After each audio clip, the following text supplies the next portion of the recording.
আসসালামু আলাইকুম সুপ্রিয় শিক্ষার্থীরা।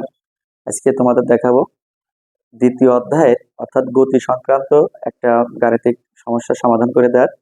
তো এখানে দেখো একটা ম্যাথ দিয়েছি যে স্থির অবস্থান থেকে একটি বাস 0.50 মিটার পার সেকেন্ড স্কয়ার সুষম ত্বরণে 20 সেকেন্ড সময় ধরে চললে কত দ্রুত অতিক্রম করবে। এখন এই প্যাটার্নের যতগুলো ম্যাথ আছে তোমাকে প্রথম ফাইন্ড আউট করতে হবে যে এখানে কি কি রাশির মান দেয়া আছে। তো সাইড নোট সেগুলো আগে লিখে ফেলবা, দেখবা তাহলে পরে এই সংক্রান্ত যতগুলো ম্যাথ আছে তুমি ইজি বুঝতে পারবা।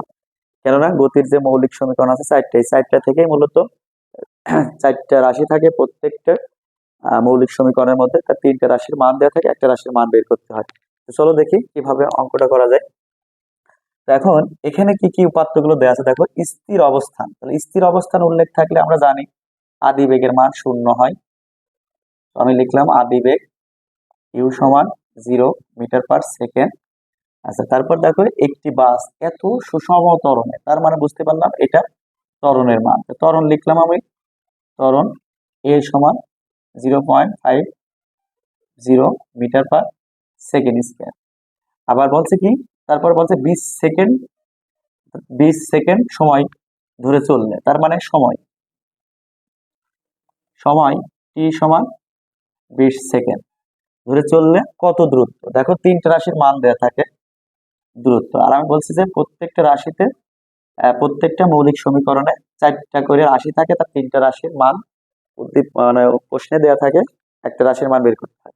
তো এখন দেখো এখানে আমার এস এর ভ্যালুটা বের করতে বলছে।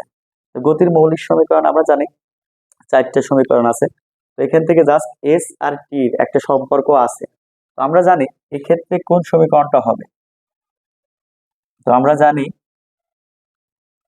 এস সমান ইউটি প্লাস হাফ এটি স্কয়ার।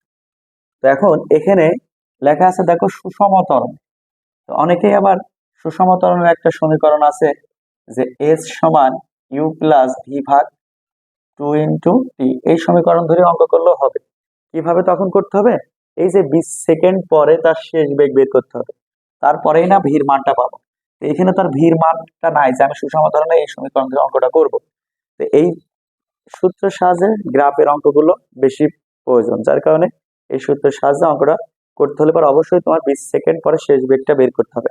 তখন এই যে ভির ভ্যালুটা এভাবে বের করতে হবে, ভি সমান ইউ প্লাস এটি, তার মানে এর মান টির মান বের করার পরে এই ভির মানটা এখানে বসালে অঙ্কের উত্তরটা পাবো।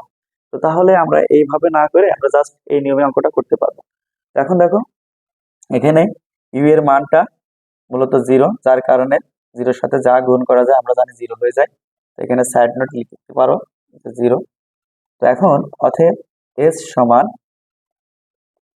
এই টুটা কিন্তু এই দুইটা রাশির সাথে ভাগ, এভাবে থাকলে অনেকে বুঝতে পারে না।